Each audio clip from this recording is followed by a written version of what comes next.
The original idea was really about making a film that really celebrated working class women. That was what I wanted to do, and it's what we set out to do. And Beresford, the producer who's here, we had a couple of years raising finance, but it really was to make a film about love in all its forms and platform women like my mother. And, and I think, women all over the country at the moment are watching this film just going, oof, there's something there. And, we work in an industry where we don't see these women on the screen. And that's what I set out to do, and I think we've done it, so. Yeah, you certainly have. Lou, how did you become involved in the project, first of all? Hello. Hi. Oh, am I on? No, I'm not. I can project with my acting. Actress. Give me yours. Yeah, get there. Did you? Yeah, thanks. So professional. Thank you so much. I got a note via the agent in the standard way, but I thought it was for a reading. So I went to see Janis and Anne at a posh club, and I thought, this is a bit very nice of them to take me out for a drink. The script's really beautiful, and when I got to the Neil Diamond bit, I got goosebumps. I was like, okay, this really is something else. If they can pull this off, it'll be really special.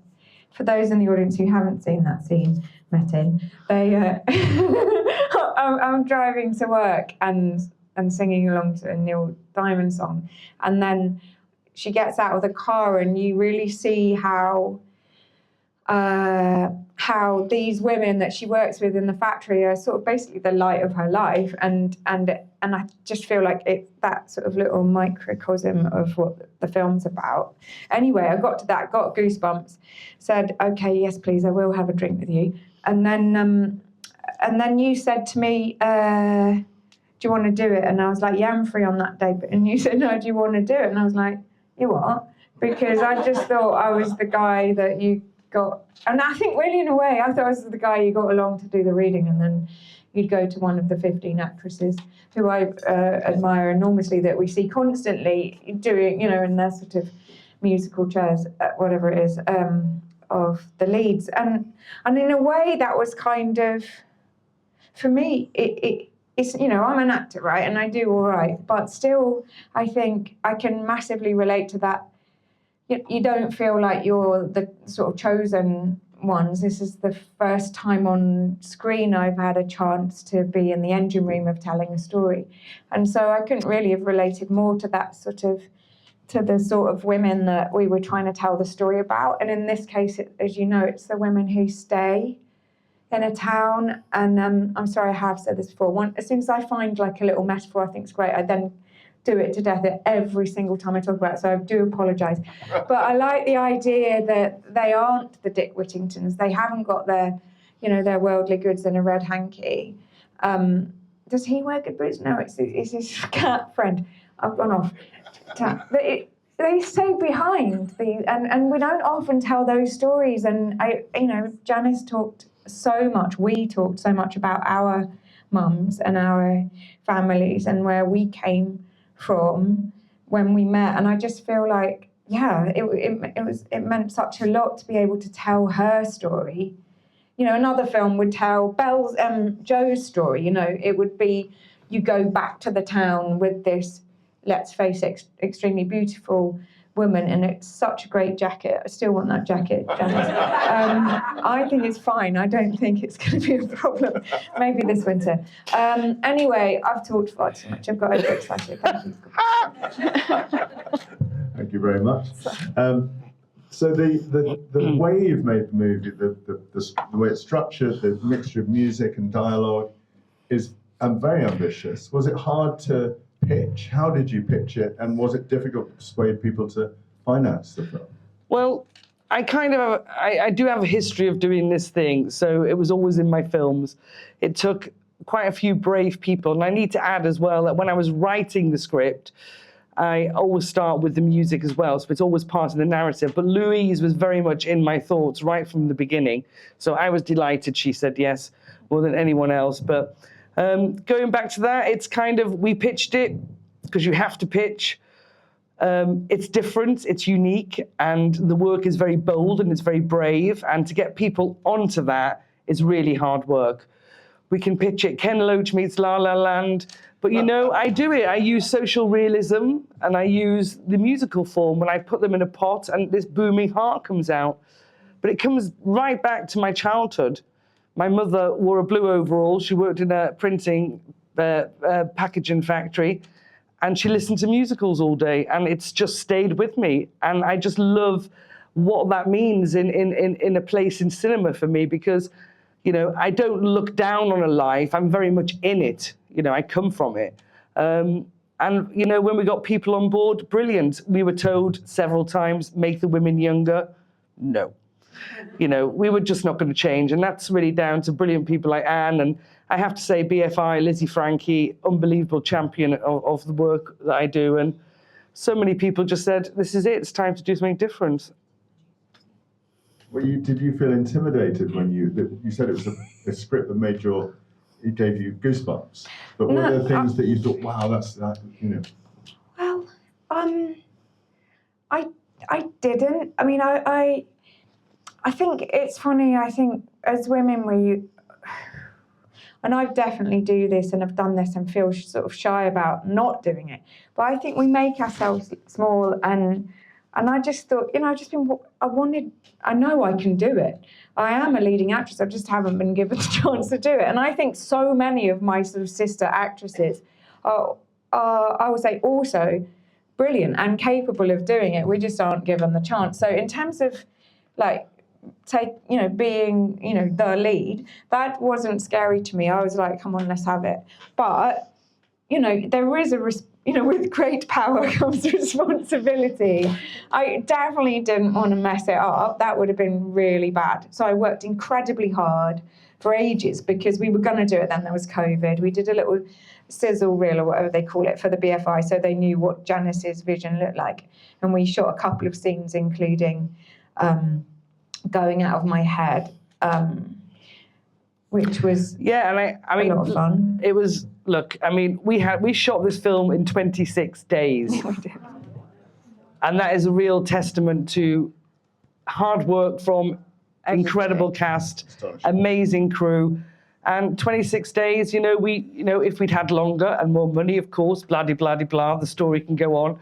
But it really is a tribute to what people brought to it as well. It was incredible. And also just an indie film, like that happens, that's par for the course, really. You make something beautiful together as a team because you don't have any option. Like, that's the time you've got to do it. And originally, I think we had a day to rehearse, the Les Fleurs chicken number. Stilts.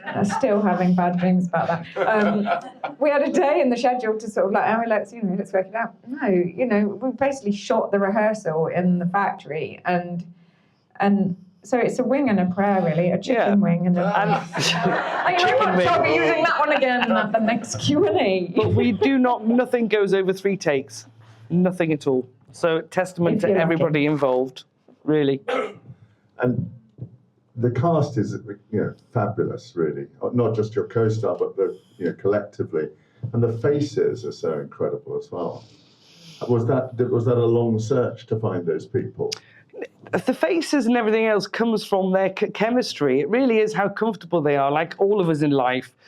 If we're comfortable with somebody, we will light up, and that's what they do. Those 3 girls, when we shot the little kind of test shoot for the BFI and BBC, Kat and Beverly and everybody came together, and they just connected enormously, and they were just like fireworks. And what they brought to that was their honesty, their backgrounds. They know these women as well, but there's a real beauty within their relationship in real life that they've formed, and that really does shine on screen too. And I just think all of us, everybody on that set just kind of said, "This is our time, this is our chance. Let's just do it," and they just gave everything to it. Talk a bit about the music, the choices of music in the film. They're so central, really. And I know because I've heard you talk before that there's a great story to that, particularly that Neil Diamond track, which is such an incredible start to the movie. Well, the music starts at the beginning when I start writing. So as you would write a musical, it's part of the narrative, it's part of the storytelling, it's part of informing audience members, audience people of backstories and really how we use music personally. So, you know, if I'm writing and using the music, if I'm not getting the goosebumps, you won't. That's how I feel. And it's never really about belting out a song. It's about the heart and the emotion, exactly how we feel about music. So I start with tracks. I do a lot of searching. I also know the cost of music, so I'm always very wary of that. The Neil Diamond one was the one I didn't want to get rid of. And it was, you know, the producer, Anne Beresford, said, you're going to have to write to him. Dear Neil. No pressure. And I wrote him a letter and I spoke to him, and I'd gone to see him in concert at the O2. My mum at the time had been very ill and she was meant to be at that concert. And I told him that I'd telephoned my mum and let her listen to him live all over the phone. I lost my mum after that, and he was very supportive and incredible and, you know, was very helpful. That's what I'm going to say. That's what I've been... You're not allowed to say. And like, stop saying he was cheap. He was very, very supportive. Thank you, Neil. Thanks, Neil. Cheers, Mr. D. I'm looking at Anne going, yes, very, very supportive. And I wondered about the cinematic influences on you. I can see a few films coming through there, I know, because the last time we were on stage together, you chose The Umbrellas of Cherbourg, for instance, which clearly is a beautiful French film. I don't know if you know it, there's a similar vibe to it. Yeah. I was feeling a little bit of an officer and a gentleman there. Yeah. Yes, is that possible? Mark Kermode said that too. I have the last I time was desperate to pick Belle up at the end, and you wouldn't let me. I couldn't give Lou that responsibility. No, really, but my mum loved that film, and when he talked about it, I thought, has it just stayed in my head? And I've just gone, I don't know, because she really fancied Richard Gere, my mum. So obviously it was one of those films that was on quite a lot. So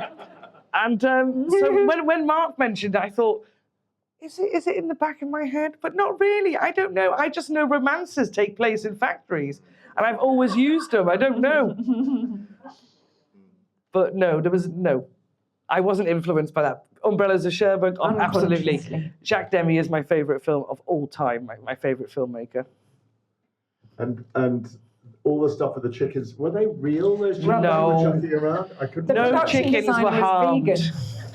The production designer was vegan. and Caroline is What? totally vegan. So basically, that was the budget, was all those bloody rubber chickens.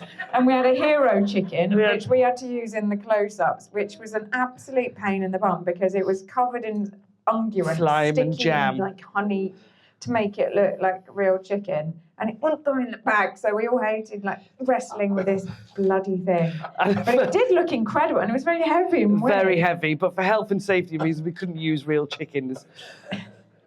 But I know Caroline would have gone, she loved the script, and she was like, I really love it, I want to do it, but I can't use chickens. I'm a vegan. So yes, no chickens harmed whatsoever. Well, I think I'm going to ask if anyone in the audience has a question for us about the movie at this point. Has anybody got something they'd like to ask? Gentleman in the back there. I'm one of them Scouts Welshman that I was referred to at the beginning, but the streets that was used, I actually grew up in them streets. And, New Roskill Square way. yeah. Castle Street, I was. Yeah. I definitely blew some knees in my trousers on them streets. But I thought that the way the humour came over, which took me right back to that's nice. Flint. Yeah. It's very much Flint. It's very much a humour, I think. I just think it's a very working class. It's poetry for me. And it's like when I go home and, you know, I shoot in that landscape. That landscape is part of my humour, and it's probably part of yours too. It's just, there's something uniquely beautiful about the place and lyrical. I find the language so lyrical. You know, I know you're talking and it's so lyrical to me, and it's, I was so desperate to put it on screen. I mean, when I go home and I meet people in the street, they're like, I haven't seen you in fucking ages. Sorry for my language. And I'm like, where's your mate Di? Oh, he's behind me rocking like an MFI wardrobe. Who says that? It's so beautiful. And the landscape as well, I have to say, Yeah. because we went up on a recce ages before because of the whole COVID thing, and we went in the roughest pub in town, didn't we? And there was some woman, Yeah, don't pretend about that. quite odd. She was like plucking out hairs from here in the pub. Oh, Like, stop like, it. oh, you're not in Kansas anymore, Lou. Anyway, it was fantastic. I mean, it was... No, she didn't. Do you know it? Anyway, no, it was such a laugh. But apart from that, also, I really just thought the landscape was amazing because you've got, you know, Flint and with its own beauty and its issues as a post-industrial town. But then you've got all those sort of remnants of industry along the estuary. And then you've got all the moors, which are just magical. And there's that scene, isn't there, where and every time I hear the Northern Light song, and as we're coming across the bridge, by the way, there's loads of, like, that was hellscape. People really cross because we'd blocked that bridge. Oh, like, there's one take where some guy's like that. It was fantastic. But anyway, when I watched that bit, my heart just lifts, partly because of that amazing thing that music can do to you. Like, it's actually, it's amazing as an actor to be able to use it, because usually I'm just really jealous of how music and songs can make us feel. Anyway, there's that. And then they're suddenly in this sort of wild landscape, which is all like right next to Flint, of course, as you know. Yeah. I just haven't seen it on screen before, and I thought that was really amazing. Yeah. It's amazing because even the you know, we can call it a regional piece of cinema. I don't personally. I think it's a universal piece of cinema because this film's gone Toronto, Palm Springs, New York, Los Angeles, and people are really like, whoa, you know. And it's you take something and you go, will it translate? Will it translate across the pond specifically? And it has done enormously. It opens in the States in a couple of weeks, so. Yeah, that's fantastic. And tell us about the reception at Toronto, because that took you aback, I believe. Just incredible. I mean, we were walking into cinemas. I mean, look, we're doing some pretty, you know, I love these kind of cozy cinemas, and I love them. They're personal and they're intimate, and you feel like you're with the film. I was walking into cinemas in Toronto. It was like 500, 600. I was like, what is? And they were full. Yeah, it was Full. amazing. It was wasn't incredible. I was so excited that at the end I stood by the door. And I was like the mother of the bride. I was just hugging everyone as they were coming out. It was a complete COVID risk. But I was just like, and they were, no, thank you so much. I was like, thank you so much. Yeah. It was, it was a fire and COVID risk because I was holding up everyone on their exit. It was such a buzz. I mean, they're gorgeous anyway. They love film in Toronto, but they took us to their hearts. Yeah, didn't they, it really Janis? was something quite, just very personal. The film touches people personally, I think. So when, you know, you're talking about people, I had a 78-year-old man crying, you know, and I had a 6-year-old girl sobbing in my eye. It was just really emotional. You know, wherever I'm going now, and now the film has been on release, I was just talking before about receiving emails from people I don't know, but it's really beautiful. And it's really important that I answer every one of them, because I know the reason I made the film is because of those responses that are now coming in from women, which I think is really wonderful and extraordinary, because it's speaking to people, and that's what it should be doing. Agreed. At the back there. First of all, thank you, Janis, cast and the team for putting women, real women, on the screen, real women out there in the world of every time. You know, you talk about your mother. My mother would now be 103. She was a total working class woman. To the kitchen sink. Thankfully, we're a bit more liberated than that. My daughter, you know, has given her today, given her so much thought, you know, so you're reaching everybody.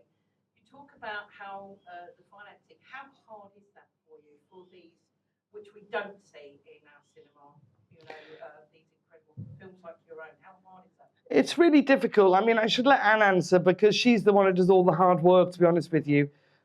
So Anne Beresford, the producer of the film there.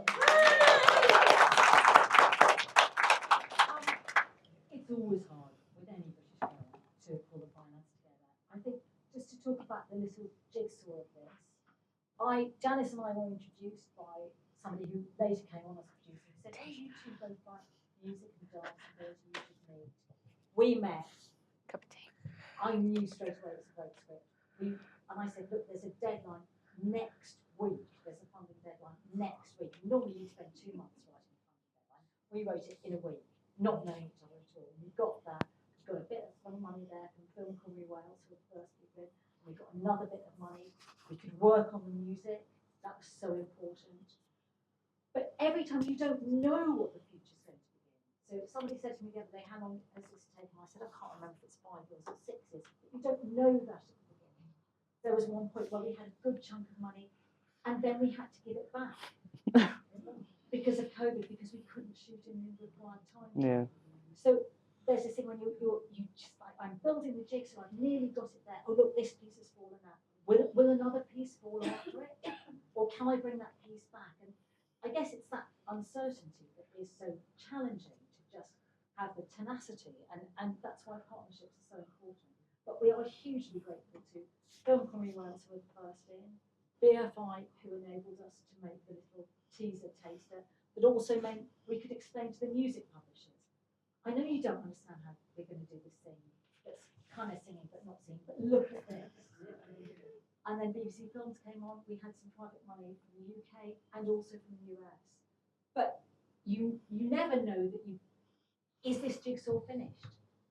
Is there any way we can find any more money? If we wait, will another bit fall out? So you have to make the decision, but the stars are as aligned as they're ever going to be. And as Janis said, we shot, just coming out of COVID times, which is a challenge. So, we're hugely grateful to all those parties of the jigsaw, some of whom are national funding bodies, some of whom are individuals, both in the UK and the US. Do you think now then it will open the door more? Now you've been brave enough to push the boundary. Would you think the big cinema people will be interested? Gosh, that's an interesting question. I mean, I think there's... Are we interested in the big cinema? Well, I appreciate that. But we'd love to see more support for people like yourself to bring real film back to the cinema. Maybe then we can return to reality rather than this pretend world we're living in, thanks to the Hollywood screen. So if ever I can give you £5, I'm there. I'll count you in. Gentlemen I wonder if you touched on it earlier, but if you could tell us a little bit more about the creative process of how you choose the songs and how you integrate that into the story. And the film was so amazing, so emotionally there, but the songs emotionally sort of were wrapped up in the script. But how do you do it? How do you choose? Let's start from the very beginning. I don't know why that came at me. I'm quite visual, so I have a lot of images that I kind of start drawing and doing all that. It goes onto a wall. I have my main theme. It was about love, and it was about working class women. Everything goes into blue overalls, and anything you'll see I've done is always blue overalls. And then the music, I have the characters, I have their journey, their arc. I have all of this tied up, and then I start writing the script. And for the Neil Diamond, I was writing her trip to work. And what would be the most beautiful thing now is for her to tell you through a piece of music where she is in her life. I have to say, it's really interesting that I will let you explain the others because it's a brilliant thing. But just to speak about, when we shot that scene, it was really getting dark because we'd done the crane bit at the end first because that was the big sort of number. So we were running out of time, and it was getting dark. And I was like, oh, shit. Because I knew that had been what I'd responded to when I read it. And I just thought, please don't muck this up, Lou, because you're not going to have very long. And I think we had 2 takes. And I have to say, it was like, I know it sounds weird, but I'd worked really, really hard. And I knew that if I just let Neil hold my hand, I could, that's all I had to just let it. I just had to let it happen, had to let that song happen. And actually, although I'm really proud of it and how we achieved that, given that it was a nightmare at that moment. I actually, the credit has to go to the song, because I just tried to get out of the way. And like every time I rehearsed that song by myself, I had all the feelings that you would hope to have and that you need to have. So it was a cheat, really. I just let Neil do the work. And I think in a strange way, that does speak to what you're saying about how you use music and how it works, because it gives us the feeling. Well, it gives, but it also, I mean, if you look at the Janis Ian, for instance, if you go to that scene itself, I start with a girl coming back, and I know her backstory, and I'm going to tell you her backstory, but I'm going to do it through a piece of music, that she's going to tell you as well and sing along to, but also with that unzips herself and gives you a little bit more of her emotion. Yeah. So I'm always very, very conscious when I start the script process, and is there a track that doesn't work? I always have B tracks for reserve, just in case I don't get that particular one. But that is the process. So it's part of the narrative, it's part of the storytelling. And for me, it's how music tells our stories for us as we use it, whenever we're in love or we're in grief, or however we react to certain pain or happiness in our lives. For me, it's always music, and I'm sure a lot of us are the same. But from that moment of writing, it's very much part of that arc. So, yeah. Can I just ask about the era, whether the film is set in a particular era and whether the music matches that era, or is it timeless? It's timeless, absolutely timeless. And I've always said with anything like Chuck Chuck Baby, you for me, you go into the world of it. You have to go into the world, and it is taking that social realism and that musical form and creating a world. And I have to trust, and I do greatly, that the audience will, from the moment we start with that little dandelion floater, we have to go into the world.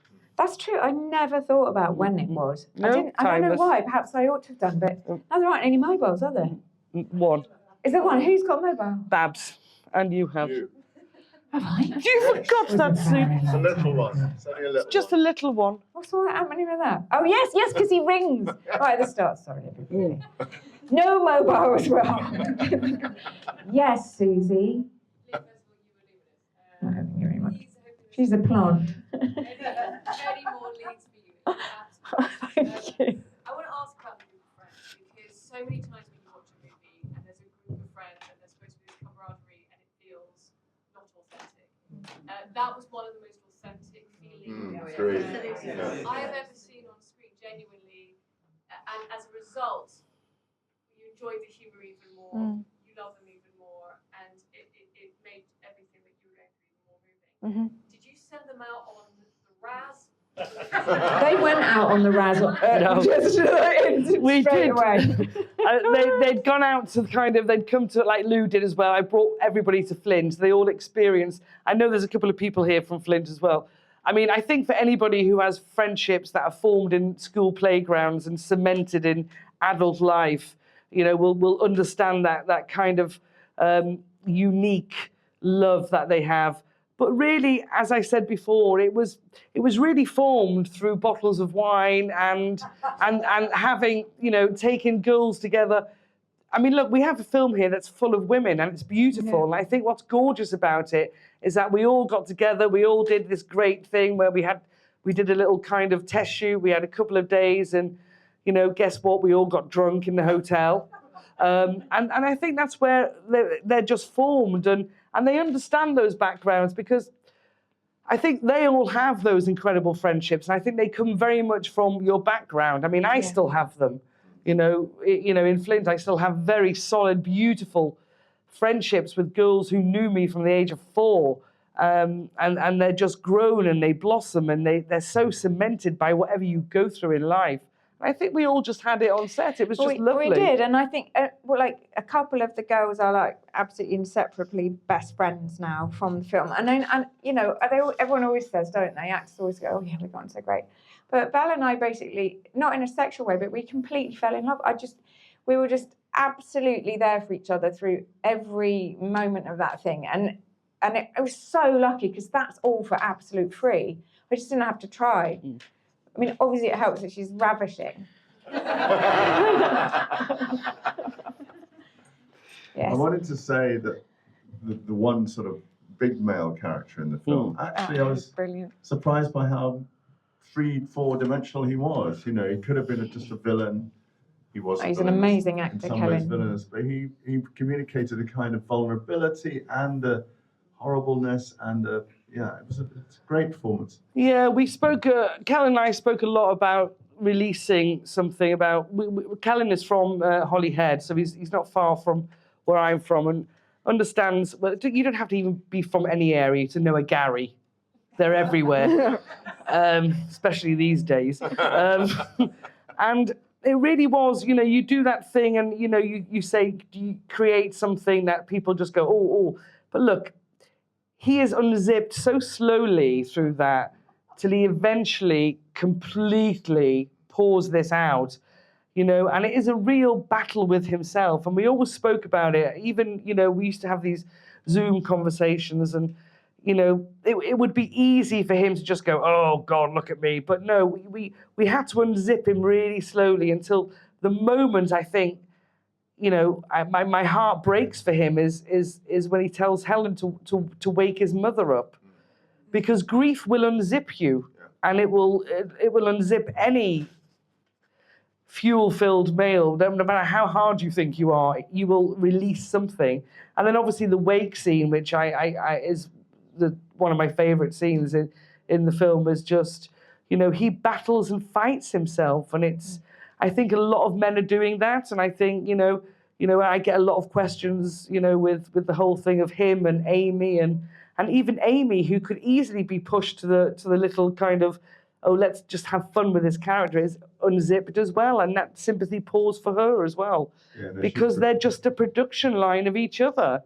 And that poor Jacob Rees child will be a production line of that. That is he was a pain in the arse, to be fair.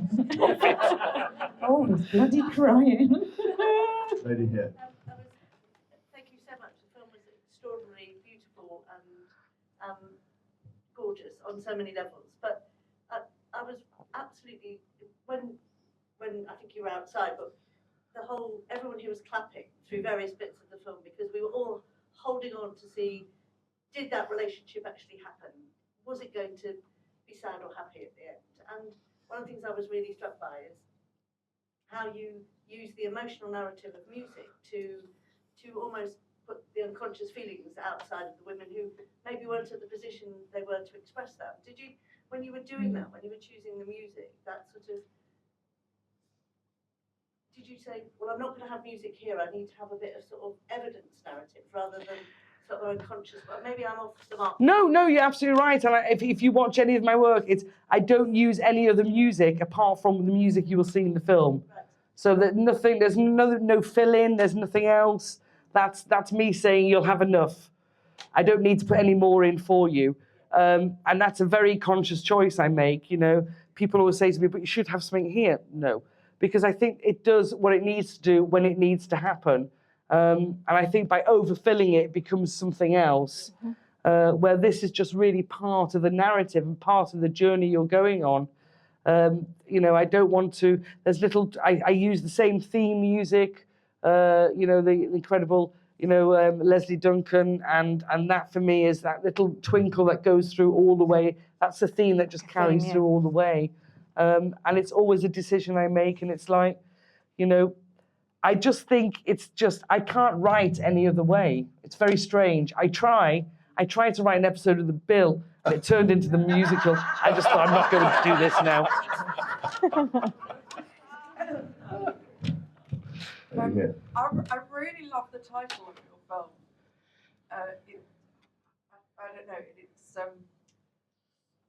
I just wondered how you came up with it, or if you had loads of ideas, or if it just was what it was. It's just what it was. I just sat down and I'm going to make a film called Chuck Chuck Baby, because Chuck Chicken, Chuck I come from, my friend calls me Chuck. You're right, Chuck. So I just thought Chuck Chuck Baby, here we go.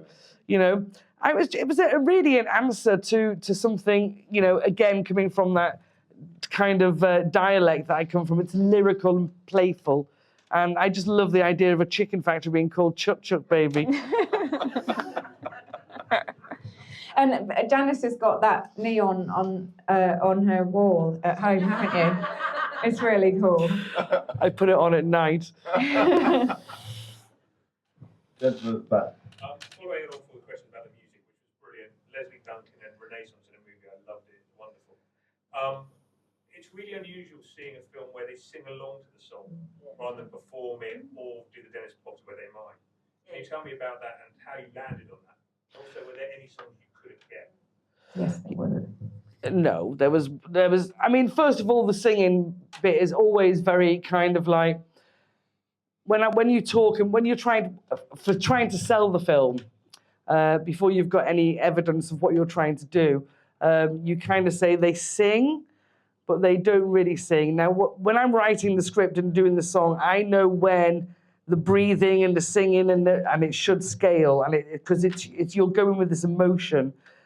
So when you try and explain that into a finance, they're like. So thankfully, we were given a bit of money so we could show them how it was going to be used. So it's really important that nobody is a brilliant singer because it's about the human emotion, it's about the human heart. It really is. I know what she's doing. I had to work very hard against my natural ability. Yeah, I mean, look, I'm not saying that you have to work hard because you have to use your muscles, but it really is about letting it into the heart. So I always say, look, my dad's favourite song was Annie's Song by John Denver. You feel, he used to dance around, and he really would make me laugh singing it. And, you know, it was one of those songs where he was a terrible singer.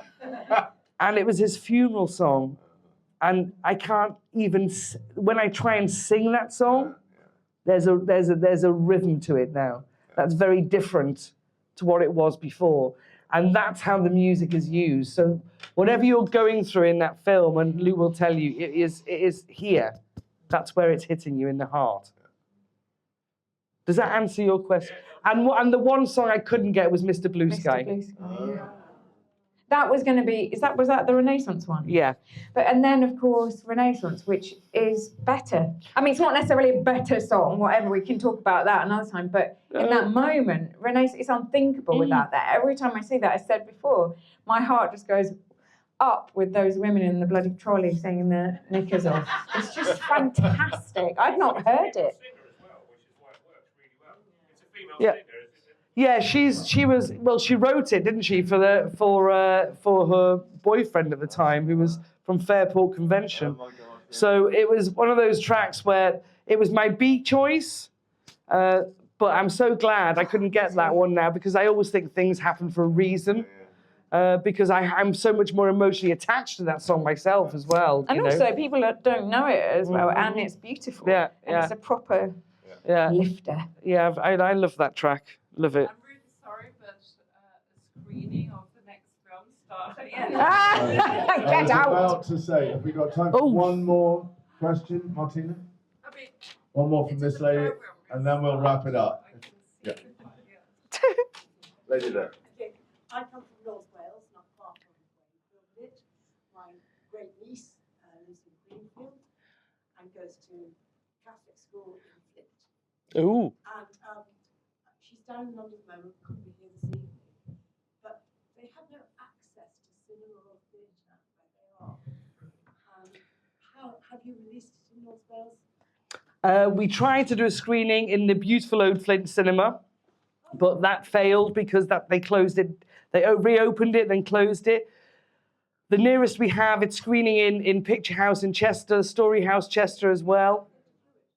That's being there's a lot of yeah. It will come with this code. It will come. Watch this space. It's coming. Almost it would be good to show it in school, but I don't think they would. Not in the Richard Gwyn.